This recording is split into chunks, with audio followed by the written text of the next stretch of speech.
오늘 주신 주의 말씀은 히브리서 4장 16절 말씀이 되겠습니다. 우리 한 절의 말씀을 다 함께 한 목소리로 합독하도록 하겠습니다. 자, 시작. 그러므로 우리는 궁하심을 받고 때를 따라 돕는 은혜를 얻기 위하여 은혜의 보좌 앞에 담대히 나아갈 것이니라. 아멘. 할렐루야. 오늘 예배 현장에서 또 영상으로 함께 하시는 우리 모든 교우들에게 이 시간 말씀의 신비와 성령의 충만한 역사가 함께 하시기를 예수 이름으로 축원드립니다. 오늘은 영적인 법칙 시리즈 가운데 5번째 시간으로 은혜의 법칙에 대해서 함께 말씀 은혜를 나누고자 합니다. 하나님께서는 때를 따라 우리에게 은혜를 주신다 이렇게 말씀을 하고 계시는데요, 그것은 우리의 삶의 현장뿐만 아니라 우주 만물 속에 또 자연 생태계에도 늘 함께 하시는 것을 보게 됩니다. 우리가 겨울이 지나고 봄을 맞이하게 되면 주님께서는 우리에게 이 봄 소식을 전해주시면서 아름다운 꽃들로 우리에게 새 삶의 그런 길을 열어주시는 것을 보게 됩니다. 먼저는 우리가 이 언 땅에서 피어오르는 이 미화꽃을 만나게 됩니다. 그런데 그것이 곧 져버리죠. 그러니까 아쉬움을 달랠 길이 없는데 주님께서는 이어서 개나리와 이 산수유를 또 피우셔서 우리의 마음을 또 다독이시고 즐겁게 해주시는 것을 보게 됩니다. 또 그것이 지면 마음이 좀 섭섭하다 싶으면 주님께서 벚꽃과 진달래를 또 피게 주셔가지고 우리의 마음을 어루만지시는 것을 보게 됩니다. 그렇게 봄이 지나가나 싶은데 마지막까지 뭘 주죠? 철쭉을 주셔가지고 마지막까지 그 봄을 꽃 피우는 것을 보게 됩니다. 그것처럼 우리의 삶의 모든 길을 따라서 주님은 우리에게 그 때에 맞는 은혜를 부어주시는 것을 보게 됩니다. 그래서 우리가 순경의 때에도 역경의 때에도 하나님의 은혜가 있는 것을 알게 되면 사는 것이 좀 수월해집니다. 아무것도 모르고 의지할 곳이 없다 싶으면 막막하기만 한데, 나는 지혜도 부족하고 지식도 부족하고 능력도 부족하고 건강도 예전만 못하지만 하나님의 은혜의 손길이 나에게 함께하고 있다고 한 사실을 알면 순경의 때든지 역경의 때든지 우리가 견딜 힘이 생기는 것입니다. 마인드셋을 가지고 있는 사람이 성공한다는 그런 말이 있습니다. 캐롤 드윅이라고 하는 스탠퍼드대 심리학과 교수가 말하는 것인데요, 사람의 마음가짐에 대해서 그 연구팀이 40년 동안 연구를 했는데 거기서 그런 질문들을 던지고 답을 줍니다. 사람들은 왜 성공하는가? 사람들은 왜 실패하는가? 성공하는 사람들은 어떤 생각을 하고 어떤 해석을 하고 사는가? 실패하는 사람들은 어떤 생각을 하고 어떻게 자기 삶을 해석하며 사는가? 그 연구 결과는 마인드셋이라고 그렇게 말을 합니다. 세상이나 사건을 해석하는 자기만의 방식, 자기만의 가지체계, 신념을 말하는 것입니다. 마인드셋은요, 그 마음을 세팅한 거라고 말하는 이해를 하면 되겠습니다. 이것이 요즘 마이크로소프트사부터 시작해가지고 굴지의 세계적 기업들이 가진 이 경영 핵심 이론 가운데 하나입니다. 사람 속에 있는 잠재 능력을 끄집어내야만 회사가, 자기 기업이 살아남을 수가 있다는 거예요. 아무리 유능하고 똑똑한 사람들을 뽑아놨어도 그들에게 숨겨져 있는 잠재 능력을 발휘하지 못하면 성공할 수 없고 회사가 살아남을 수가 없다는 거죠. 어떤 기업도, 어떤 국가도, 어떤 가정도 마찬가지라는 것입니다. 그가 어떤 마인드셋, 마음가짐을 가지고 있느냐가 매우 중요하다는 것을 말하는 것입니다. 그러면서 이 마인드셋에는 두 가지가 있다고 그래요. 딱 두 가지로 나뉜답니다.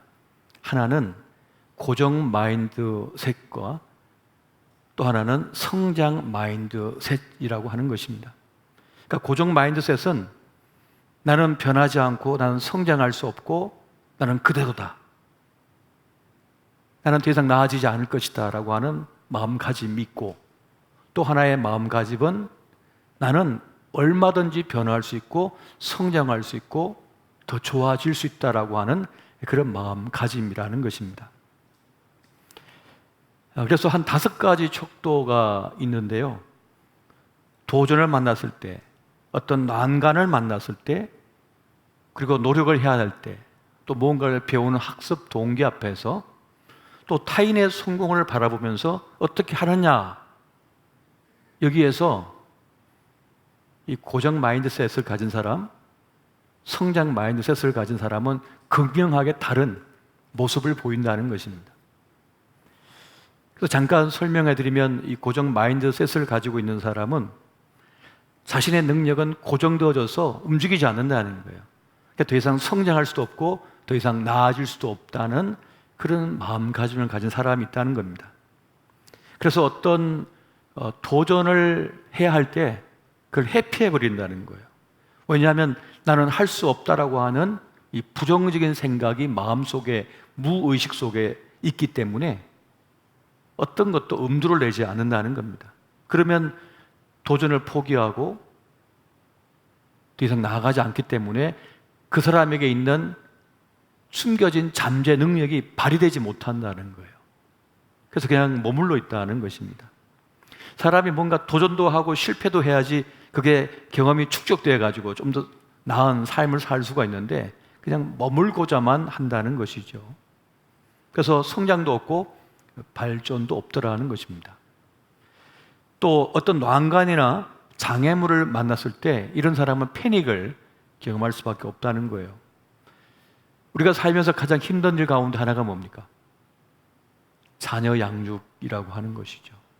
자녀를 양육하는 것이 그렇게 힘든 일입니다. 나는 할 수 없다, 나는 못한다, 나는 아무것도 아니라고 하는 그런 생각 속에 빠져 있다 보면 자녀 양육도 자신감 있게 나아가지 못하여서 그만 주저앉아 버린다는 거예요.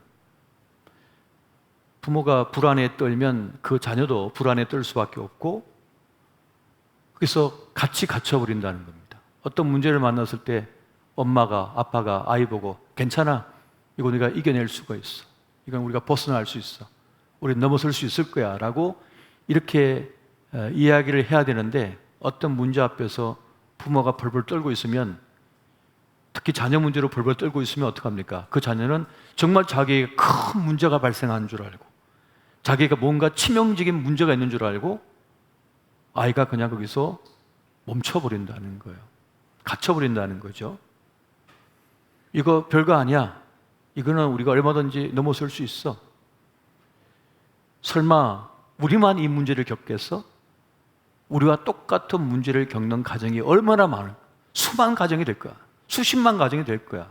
근데 다 넘어섰다 라고 하면서 격려해주고 용기를 줘야 한다는 것이죠. 그런데 그걸 하지 못한다는 거예요. 그래서 그 장애물 앞에서, 난간 앞에서 패닉에 빠져버린다는 겁니다. 그래서 이 고정적인 마인드셋을 가지고 있는 사람들은 노력도 부정적으로 본다고 그래요. 무엇을 하든지 나는 변하지 않을 것이기 때문에 어떤 노력도 기울이지 않는다는 겁니다. 그래서 자녀에 대해서도 우리 아이는 공부 못해, 우리 아이는 달리기 못해, 우리 아이는 성격이 안 좋아, 우리 아이는 못났어, 또 부모가 스스로 제한해버리고 단정지어버린다는 겁니다. 그럼 그것이 그 부모의 말과 태도가 그 아이에게 그대로 전달되어져 갖고 아이 스스로도 나는 안 돼, 나는 할 수 없어, 나는 여기서 벗어날 수 없을 거야 라고 그냥 주저앉아 버린다는 겁니다. 아이들마다 다 특징이 있고 개성이 있고 자기만이 가진 삶의 몫이 있는데 그걸 잘 모른다는 거죠. 그걸 제한해 버린다는 겁니다. 그런 오판을 참으로 많이 한다는 거예요. 실용진흥이라고 하는 말을 개념을 제안한 세계 200대 심리학자 가운데 한 사람이 있습니다. 스턴 버거라고 하는 박사인데 이 사람은요, 어릴 때 학교 다닐 때 멍청이라는 소리를 들었어요. IQ 검사를 했는데 IQ가 너무 낮게 나왔어요. 그래서 사람들이 했답니다. 너 물고기냐? 이렇게 물었다는 거예요. 그렇게 선생님 농담을 던졌는데 아이들도 그거 가지고 놀림을 하는 거죠. 그러니까 이 아이도 나 멍청인가 봐 하고 멍청한 짓을 하고 살았다는 거예요. 그러다가 초등학교 4학년 때 선생님이 불러가지고 너는 얼마든지 공부를 잘할 수 있고 똑똑한 아이인데 왜 그런 행동을 하냐? 그거 하지 마. 열심히 공부해. 아무도 그런 얘기 해준 적이 없대요. 그런데 그 인생 스승을 만난 거죠. 그 말을 듣고 그때부터 멍청한 일을 하지 않고 학교 공부에 집중을 했답니다. 그리고는 저명한 심리학자가 되어서 세계 200대 학자 중에 한 명으로 선정되는 그런 영광을 누리고 있습니다. 그러니까 참 많은 이들이 스스로를 제한하고 멈춰져 있다는 것이에요. 또한 이 고정 마인드셋을 가지고 있는 사람은 타인의 성공에 대해서도 부정적으로 보는 경향이 강하다고 해요. 그래서 다른 사람 잘 되면 그저 배아파하고 시기하고 질투하면서 자기를 비하하고 자기를 공격하고 한스러워한다는 것이죠. 그리고 남이 나를 어떻게 생각할까에 빠져서 헤어나오지 못한 채 살아간다는 것입니다. 이런 태도를 가진 사람들이 있다는 거예요. 근데 또 하나가 있다고 그랬죠. 무엇입니까? 성장 마인드셋이에요. 그로스 마인드셋이라고 하는 것인데 이것은 자신의 재능과 능력을 얼마든지 더 발전시킬 수 있고 성장시킬 수 있다라고 하는 그런 신념을 가진 그런 마음이라는 거예요. 이러한 성장 마인드셋을 가진 사람은 뭔가 도전하고 뭔가를 시도하는 것을 기뻐하고 용기를 낸답니다. 그리고 어떤 실패를 만났을 때, 장애물을 만났을 때에도 나를 더 발전시킬 수 있는 새로운 기회로 삼는다는 거예요. 그래서 실패를 하면 이거를 하면 안 되는 것이구나 하는 것을 내가 얻었다라고 생각한다는 거죠. 하나의 경험으로 축적을 한다는 것이에요. 누군가 나를 비판하고 비난하고 공격해도 나를 더 성장시키는 계기가 된다고 스스로 긍정적으로 생각한다는 거예요. 이런 마음을 가진다는 것이죠. 그래서 다른 사람의 성공을 보더라도 배합하는 것이 아니라 저 사람은 어떻게 성공했지? 하면서 영감을 얻는다는 거예요. 아하, 이렇게 하니까 성공하는구나, 이 길로 가야 되는 거구나 하면서 쫓아가면서 배운다는 거예요. 배합하면서 끝나는 것이 아니라 왜 나는 안 됐는데 저 사람은 됐지? 나하고 다른 점이 뭐지? 하면서 그 사람의 다른 점을 추적해가지고 그 장점을 내 것으로 삼아버린다는 거예요. 로마인 이야기로 유명한 시오노 나나미가 그런 말을 했죠. 왜 로마가 대제국이 될 수 있었냐? 어떤 적들과 전투를 치렀어도 졌다 하더라도 상대방의 장점을 그대로 모방을 한답니다.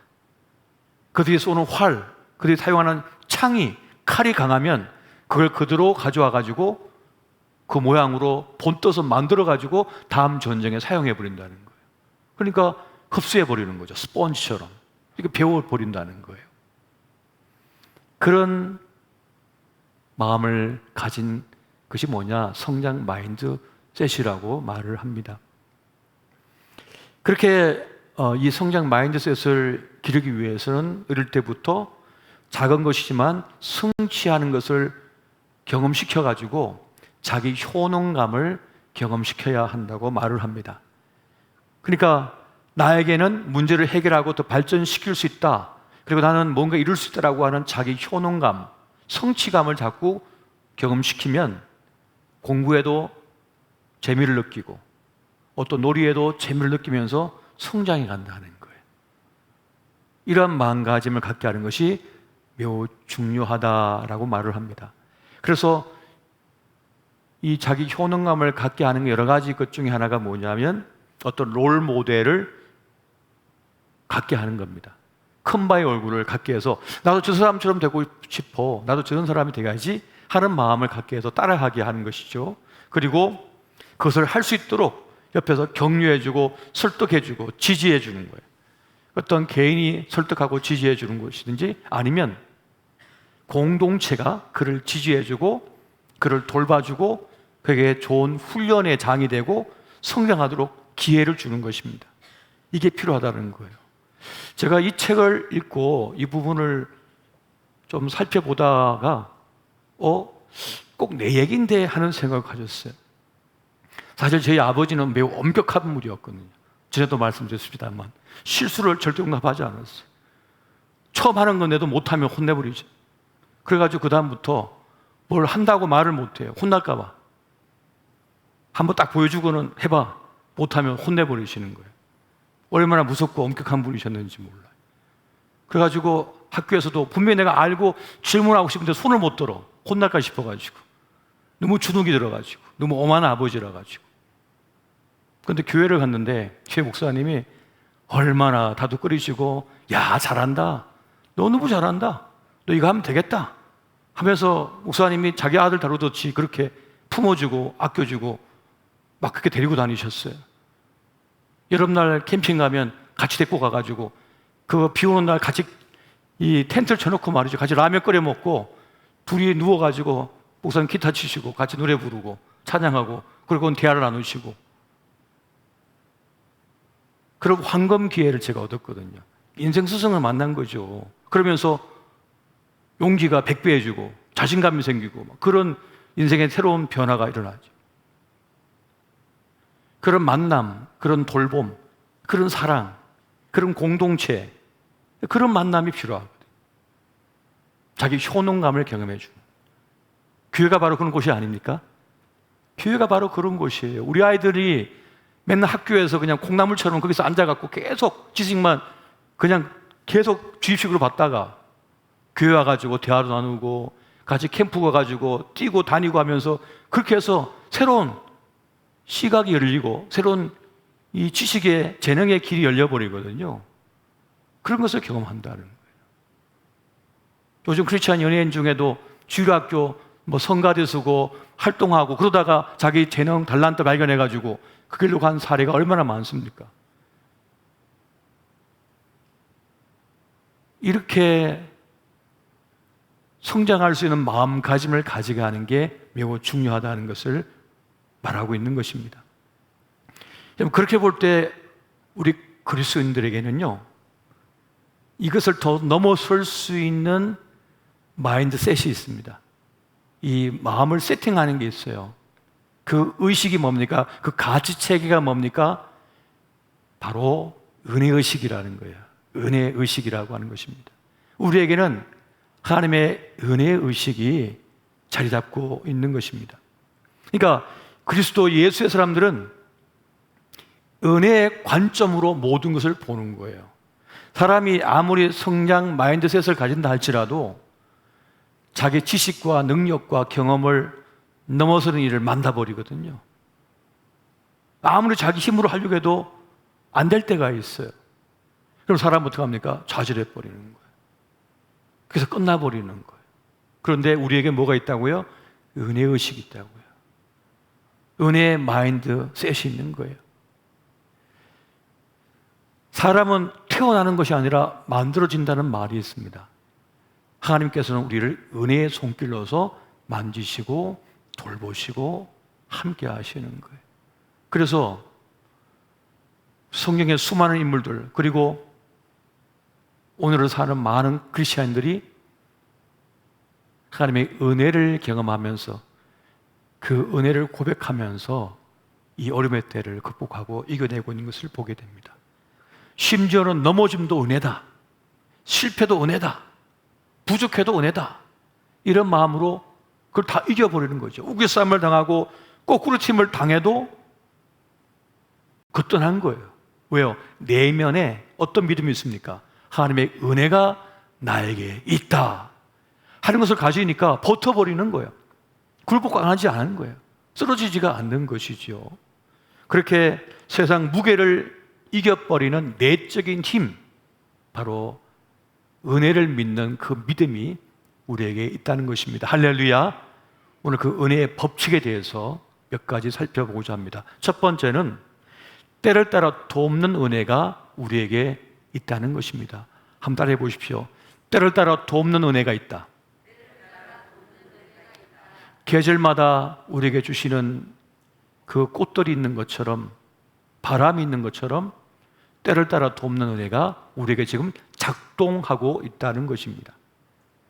어떤 것이 있을까요? 실패 속에 있을 때, 실패 때에 주어지는 은혜가 있습니다. 때로 나만 실패한 것 같고, 나만 버림당한 것 같고, 나만 뒤처진 것 같은 그런 막막함이 나에게 임할 때가 있어요. 지금까지 애쓴 일, 지금까지 수고한 일, 그렇게 사랑을 베풀었던 일이 허사처럼 느껴질 때가 있어요. 헛것처럼 느껴질 때가 있다는 것입니다. 그래서 사람들이 원망스럽고 사람들에 대한 적개심을, 서운함을 가질 때가 있다는 거예요. 그러면 어떡합니까? 그렇게 되면 모든 사람들이 절망하고 좌절해 버리죠. 그런데 그때 주님은 우리를 내버려 두지 아니하시고 은혜의 손길로 우리 마음을 어루만지십니다. 그 멍든 마음을 어루만지시는 거예요. 여러분, 눈이 밤탱이가 되면 어떻게 해요? 맞아가지고 그럼 계란 하나가 머리가 위에 대고 그냥 돌리잖아요. 그럼 어떡합니까? 이 계란이 다 멍을 흡수하잖아요. 맞아본 적이 없어서 모르죠. 흡수가 되잖아요. 그것처럼 주님께서 우리 마음을 이렇게 어루만지시는 거죠. 그래서 그 멍든 가슴에서 멍을 빼버리시는 거예요. 녹여버리시는 거죠. 그런 은혜가 있다는 것입니다. 그렇게 해서 실패해서 일어나게 만드시고, 그리고 그 실패 아픔을 허사가 되지 않게 만드셔요. 도리어 유익이 되게 주님께서는 만드십니다. 그것이 바로 은혜의 작동인 것입니다. 실패를 통해서 일어서게 만들고요, 새로운 살 길을 가게 만드시는 분이 누구냐? 하나님이시라는 거예요. 사람이 떠나고 사람에게 버림당하잖아요. 그러면 주님께서 새로운 만남을 주시고 새로운 길을 열어버리시는 거예요. 이것이 주님의 실패 때 우리에게 주시는 놀라운 은혜인 것입니다. 이걸 아는 사람은 실패 속에서 하나님 없는 사람처럼 낭망하고 좌절하여 나 끝났다 하는 것이 아니라 주님께서 이제 이 길을 막으셨으니 어떤 길을 가게 하실까? 이걸 잃게 만드셨으니 어떤 것을 나에게 주실까? 라고 하는 그런 기대감을 가질 수가 있게 되는 것입니다. 이것이 은혜를 아는 사람의 마음가짐이라는 거예요.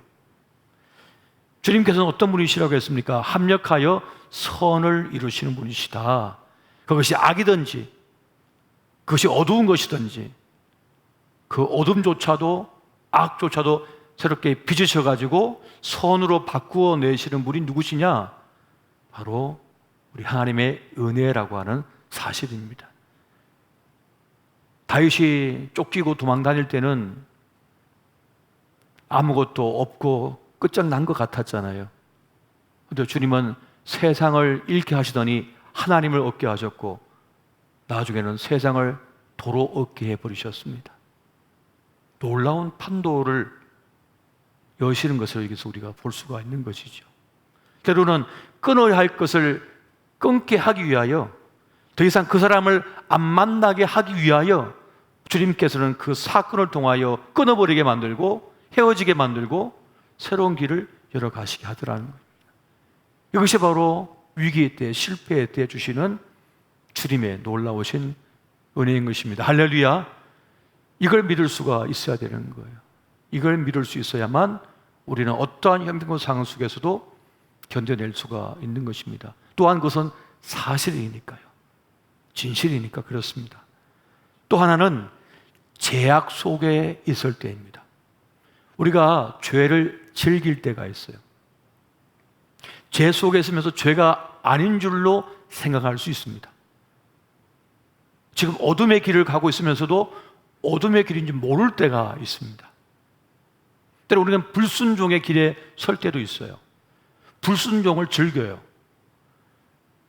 그래서 주님께서는 단번에 우리를 심판하거나 단죄하지 아니하시고 기회를 주셔요.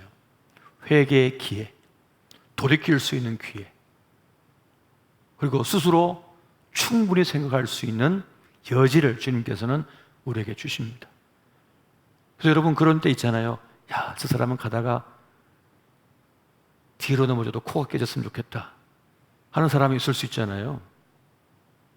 그런데 주님께서 단번에 심판 안 하셔요. 왜 그러시죠, 하나님? 이러시면 안 되는데. 그런데 주님께서는 어떻게 합니까? 그분에게 은혜를 베풀고 있는 거예요. 나에게도 은혜를 베푸시지만 그에게도 은혜를 베풀고 있는 거예요. 돌이키라고 기회를 주고 계신 것이죠. 그렇게 주님께서는 우리에게 우리가 제약 속에 있을 때에도 친절하게 돌이킬 수 있는 기회, 회복의 기회를 주시고자 하시는 것입니다. 그리고 결과적으로는 죄악으로 인하여 멸망하지 않도록 기회를 주셔요. 마치 소돔과 고모라가 멸망할 때 그 롯의 가족을 살려내기 위해 천사를 보내주셨던 것처럼 주님께서 돌봐주신다는 거예요. 여러분, 롯이 어떻게 그 성을 빠져나왔습니까? 자기 힘으로 나온 게 아니에요. 천사가요, 그를 붙들어가지고 끄집어낸 거예요. 자기 발로 못 나왔어요. 끄집어 끌고 나왔어요. 그냥 끌고 나와가지고 성 밖에 내놓은 거예요. 이 사람 가족을. 그래서 살아난 겁니다. 그런 은혜가 우리가 죄악 속에 있을 때, 죄 속에 있을 때 주님께서 작동하시는 거예요. 은혜의 작동인 것입니다. 이 은혜가 있음을 믿으시기 바랍니다. 우리의 자녀들도 마찬가지입니다. 주님께서 이렇게 역사를 행하시는 거예요. 또 하나는 뭡니까? 자기 몫에 분복이 있을 때 주님께서는 그 복을, 그 풍부하여 주신 복을 누릴 수 있도록 은혜를 베풀어 주시는 것입니다. 어떤 사람이 자기의 분복을 누릴까요? 그게 복인 줄 아는 사람이 복을 누립니다. 어떤 분들은 너무 욕심이 많아서 저 멀리를 내다보고 있어요. 저기가 목적지라고, 저기가 목표라고 거기만 바라봐요. 그런데 가장 소중한 건 그것이 아니라 지금 옆에 있는 가족이거든요. 내 남편이요, 내 아내요, 내 자식들이거든요. 다른 게 복인 줄 알고 저것이 진짜인 줄 알고 쫓아가지만 주님은 이미 우리 옆에다가 갖다 놨어요. 다 채워놓은 거예요. 지금 여러분, 제일 중요한 사람은 어떤 사람입니까? 지금 내 옆에 있는 사람이거든요. 가장 중요한 사람 누굽니까? 지금 내 옆에 있는 사람이거든요. 내가 넘어졌을 때 나를 일으켜주고 나를 위해 119에 전화해 줄 사람, 그 사람이 제일 중요한 사람인 거예요. 엉뚱한 사람 붙들고 있지 마세요. 내가 힘겨워하고 아파할 때 전화 한 통화해 주는 사람, 기도해 주는 사람, 살펴주는 사람, 관심 가져주는 사람.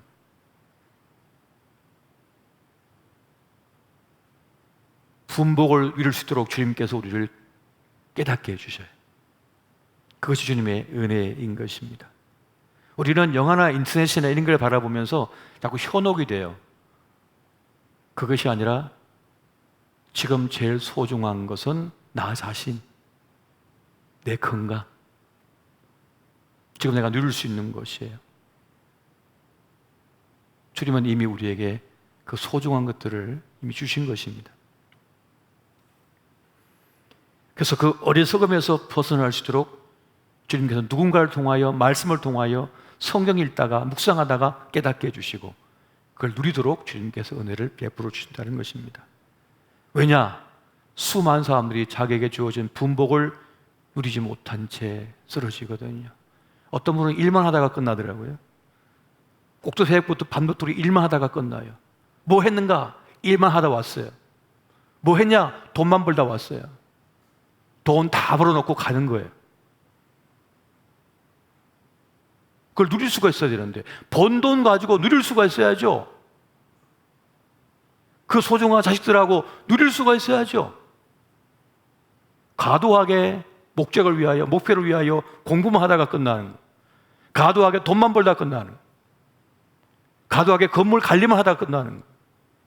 그 시멘트 다 갈아서 입에 넣을 겁니까? 건물 관리를 하다가 다 가더라고요, 보니까. 수만 채 있으면 뭐합니까? 관리만 하다 가는데 자기 삶을 누릴 수가 있어야죠. 그래서 주님께서는 그 분복을 누리도록 깨닫게 하시고 알게 하시고 보게 하시더라. 이러한 은혜가 때를 따라 돕는 은혜로 주어지고 있다는 것입니다. 은혜를 말하자면 수도 없이 많지만 이 부분까지만 말씀을 드리고요. 두 번째는 은혜를 구하는 자에게 임한다는 것입니다. 한번 따라해 보십시오. 은혜는 은혜를 구하는 자에게 임한다. 룻기를 보면 나오미가 며느리 룻과 함께 베들레헴으로 돌아옵니다. 어떤 소식을 들었어요? 하나님의 은혜가, 하나님의 자비가 베들레헴에 임했다라고 한 소식을 듣고는 자기는 완전히 실패하고 끝나고 좌절하고 끝난 인생이었지만 그 은혜가 임하는 곳을 찾아갑니다. 돌아가는 거예요. 룻기 1장 6절 말씀 같이 한번 볼까요? 자, 시작.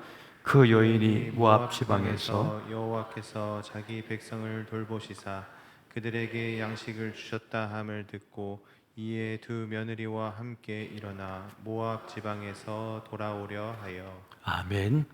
여호와께서 자기 백성을 돌보셨다 하는 그 소식, 하나님의 은혜가 임하였다는 소식을 듣고 그 은혜를 향하여 돌아갑니다. 주의 날개 밑으로 돌아오는 거죠. 나중에 보아스 입을 통하여 그 말씀을 주시잖아요. 그 모압 여인이었던 룻을 향하여 말하죠. 주의 날개 밑으로 찾아온 이들을 외면하지 않으신다고, 돌보신다는 그 메시지를 주시잖아요. 그렇게 은혜를 사모하고 은혜를 구하고 찾는 자에게 주님은 은혜를 베푸신다는 놀라운 사실입니다. 우리 예수님께서도 공생의 사역 동안에 주님을 찾아오고 은혜를 구한 자를 박대하지 않으셨어요. 은혜를 구한 자에게 은혜를 베풀어 주셨던 것을 보게 됩니다. 귀신 들려서 불 속에 자기를 막 던지는 그 아들을 보면서 이 아버지가 얼마나 고통스러웠을까요? 얼마나 악한 것이 들렸는지 제자들은 감당을 못합니다. 그때 예수님께서 나서셔가지고 그 아비의 소원을 들어주시오. 그 아들을 구해줍니다. 또 딸 때문에 찾아온 이방 여인이 있었죠. 그 여인의 간절한 구함도 우리 주님께서는 들으시고 그에게 은혜를 베푸시는 것을 보게 됩니다. 해당장 야이로의 딸도 이미 죽었으나 살려내심을 통하여 은혜를 베푸시는 것을 보게 됩니다. 주님께서 늘 하신 말씀이 있죠. 내가 너에게 무엇을 하여 주기를 원하느냐, 이렇게 말씀하셨어요. 은혜를 구하러 나온 이들에게 무엇을 내가 너에게 줄까 하시면서 은혜를 베푸시는 우리 주님을 여기서 발견할 수가 있는 것입니다. 그래서 여러분, 우리는 주님께 은혜를 구할 수가 있어야 됩니다.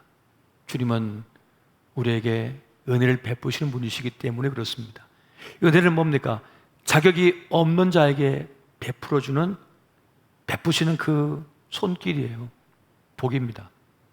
그러므로 내가 아무 자격이 없어요. 잘난 것이 하나도 없어요. 잘한 것도 없어요. 그러나 그럼에도 불구하고 주님의 긍휼하심을 구하며 때를 따라 돕는 그 은혜를 위하여 주의 보좌 앞으로 나올 때 주님께서는 은혜를 베풀어 주신다는 것입니다. 은혜의 보좌 앞으로 나오는 자. 그렇게 주님께서 우리에게 은혜를 베풀어 주시는 것입니다. 세 번째는 어찌하든지 우리는 은혜를 선택할 수 있어야 한다는 것입니다. 한번 따라해 보십시오. 어찌하든지 은혜를 선택하라. 어떤 상황 형편이든지 간에 은혜를 선택할 수 있어야 한다는 것입니다. 은혜를 선택하고 은혜를 구하면 하나님께서 은혜의 길로 이끄시거든요. 은혜의 길로 이끌어 주시는 거예요. 여러분, 은혜를 원한다면 하나님께서 역사하실 여지를 마련해 드려야 됩니다. 역사하실 공간을 마련해 드려야 되고요. 역사하실 그 시간을 주님 앞에 드려야 되는 거예요. 무슨 말씀입니까? 내가 속단하면 안 된다는 거예요. 내가 판단하고 결론을 내리지 않는 것입니다. 이것이 지금 어떻게 흘러갈지 알 길이 없는 거예요. 지금은 막혔고 끝난 것 같았지만 그러나 이것이 어떻게 흘러갈지는 알 수가 없는 거예요. 어떻게 이것이 펼쳐질지는 알 수가 없는 거예요. 인간적인 시각에는 끝났고 인간적인 시각에는 소망이 없어 보이는데 주님께서는 그 끝에서 어떻게 내 인생을 열어가실까, 내 자녀의 길을 열어가실지는 알 수가 없는 거예요. 그래서 은혜의 손길에 맡기는 거죠. 의탁하는 것입니다. 그 여지를, 그 공간을, 그 시간을 마련해 드리는 것입니다. 절대 속단해서는 안 된다는 것입니다. 그렇게 믿는 자는 기다리는 것이죠. 주님을 기다리는 것입니다. 계획대로 안 된 것이 여러분 실패를 의미하지는 않습니다. 내가 어떤 계획을 세웠는데 그 계획대로 안 됐어요. 그러면 사람들 뭐라고 합니까? 실패했다, 끝났다, 망했다 이렇게 말을 하잖아요. 그런데 믿는 사람은 하나님의 은혜를 믿는 은혜의식을 가진 사람은 그렇게 말하지 않습니다. 주님께서 어떻게 여실지 모르겠다, 이건 주님께 달렸다, 주님께 맡깁니다 라는 고백을 드릴 수가 있어야 되는 거예요. 그렇게 우리는 어찌하든지 은혜를 선택하고 은혜를 선포하고 고백할 수가 있어야 된다는 것입니다. 이것이 바로 헛됨이 되지 않게 하는 은혜입니다. 우리는 허사가 됐다라고 생각하지만 우리가 그 결과를 주님 앞에 맡길 때 그 헛됨이 헛됨으로 끝나지 않도록, 허사처럼 보이는 그 일이 허사가 되지 않도록 주님께서는 은혜의 손길로 이끌어 내신다는 것입니다. 지금 우리는 헛됨이 많은 세상을 살아가고 있죠. 뿌린 대로 거두기는커녕 아예 그 모든 것이 미천도 다 날아가게 생겼어요. 그런 일들이 태산같이 많아요. 그런데 주님은 내 계획대로 되지 않게 하시고 주의 선하신 길로 이끌어내시고 그 일을 열어가신다는 것입니다. 그것이 주님의 은혜인 것이죠. 우리가 이 은혜의 의식을 가지고 살고자 할 때 가장 큰 시험거리가 있어요. 그것은 공로의식입니다. 은혜의식이 아니라 공로의식이에요. 사람 마음은 참 간사한 것이요, 주님께서 99.9% 다 하시고요 0.1% 내가 하나, 기틀 하나 딱 올려놨거든요. 그러면서 뭐라 하냐면 내가 했어, 내가 한 거야, 이거 내가 제안한 거야. 그 지혜도 주님께서 주시고 도울 사람도 다 붙여주시고 장을 다 깔아놨는데 내가 했어, 이건 내 거야. 특급 같은 하나 딱 올려놓고 내가 했다고 말하는 게 누굽니까? 인간이라는 거예요. 그것이 인간이라는 거예요. 보세요. 좀 난급을 막 가서요, 거기다가 국기 하나 딱 꽂아놓고 이거 영국 거야, 그렇게 했어요, 안 했어요? 아, 그랬잖아요. 진짜로 깃발 하나 딱 꽂아놓고는 우리 거라고 막 자기들 거라고. 그 땅 누가 만들어냈는데, 그 땅 그동안 누가 살았는데 깃발 하나 딱 꽂아놓고는 자기 거래. 그래가지고 하나 꽂아놓고는, 이게 진짜 역사적인 사실 아닙니까? 이거 가지고 싸우고 있다니까요. 이게 공로의식이에요. 자기가 했다고 막 주장하는 거죠. 우리는 절대 하나님의 은혜를 망각하지 말고 은혜를 고백하고 은혜를 선택할 수 있어야 됩니다. 그러면 이 세상의 어떤 피해나 슬픔, 아픔도 주님의 은혜구나. 이 남편을 만난 것도, 이 아내를 만난 것도, 이 자식을 낳은 것도, 이 믿음의 동지를 만나는 것도 은혜구나. 은혜구나. 지금까지 산 것도 주님의 은혜구나. 이런 고백을 하게 되면요, 밥맛이 달라져요. 살아갈 의지가 달라진다니까요. 은혜로 고백하면요. 근데 공로로 고백한 순간 그때부터 싸움이 나는 거예요. 공로 싸움이. 그때부터는 만족이 없어요. 그때부터는 행복하지가 않아요. 그렇게 은혜의 법칙은 우리를 살려내는 것이고 우리를 보호하는 것이며 우리를 지켜내는 그런 원리가 되는 것입니다. 결국 은혜를 선택하는 사람은 어떤 사람입니까? 자기를 부인하는 사람이에요. 나는 부인하고 하나님을 인정하는 사람인 것이죠.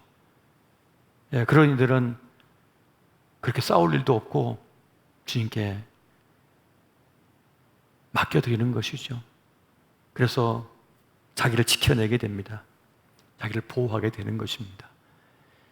지금 우리뿐만 아니라 우리 자녀들은 무한 경쟁 속에 던져졌습니다. 조금만 삐끗하고 뒤처져도요, 큰일 난 줄 알고 절망하는 시대를 살아가고 있습니다. 세상이 그렇게 부추기는 거예요. 세상이 막 그렇게 만들어가고 있어요. 꼭 저 사람을 이겨 먹어야 되고요, 내가 앞장서지 않으면 죽을 것 같고요, 그렇게 만들어가고 있는 거예요. 거기에 휘말려 버리면요, 살아낼 수가 없습니다. 그러나 하나님의 은혜의 법을 알고 내가 은혜로 산다, 은혜 안에 있다라고 하는 것을 고백하며 살아가게 되면 세상이 참 살만한 곳이구나, 하나님 날 돌보고 계시구나 하는 걸 인정하기 때문에, 알기 때문에 세상에 줄쳐놓은 거, 세상이 결성선 그어놓은 거, 그거를 넘어설 수가 있고 벗어날 수가 있는 것입니다. 사람들이 줄 하나 그어놓고 말이죠, 여기에 빨리 들어와야 되고 여기에 몇 등까지 들어와야 된다고 막 떠들고 있거든요. 그런데 믿음의 사람은, 은혜의 사람은요, 왜 여기까지인 거야? 이 길도 이만큼 있고 여기도 이만큼 있는데 왜 꼭 그 길로 가야 돼? 나 그 길로 안 가. 주님께서 인도하신 길로 갈 거야 하면서 그냥 그런 사람을 살아버리는 거예요. 그런 길을 가버리는 것이죠. 그래서 헛된 싸움, 헛된 것에 휘말리지 않습니다. 얼마나 많은 사람들이 술 한잔 하다가 말 한 번 잘못했다고 20년 지기가 그래서 칼부림이 해가지고 그 인생을 망치고 자기 인생 망치고 남은 여생을 감옥에 보내냐고요. 그 싸울 일이 뭐가 있는 거예요, 거기서. 네가 다 먹어라, 소주. 그리고 그냥 주면 되지.